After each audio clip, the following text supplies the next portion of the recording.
Zašto si sad došla? S kim si bila do sada? Šta si radila? Gde si sve to bila?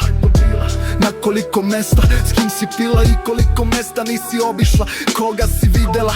A koga nisi, s kim si spavala? I gde si sada? O svemu i svačemu.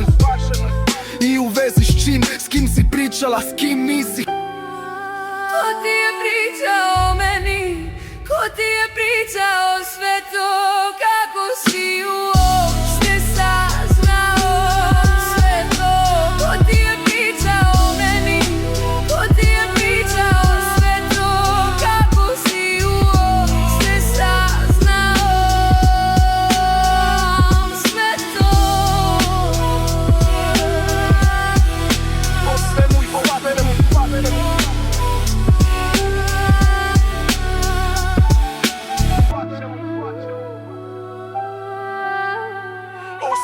Zašto si se vratila? Šta te vratilo ovde? Šta si tražila? Šta si našla tamo daleko? U koliko noći si se budila sama? I koliko snova si ostavila za sobom?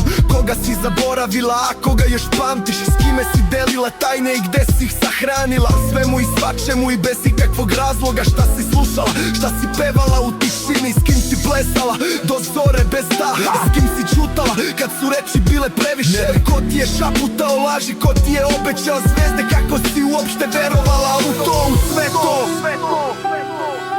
Ko ti je pričao o meni? Ko ti je pričao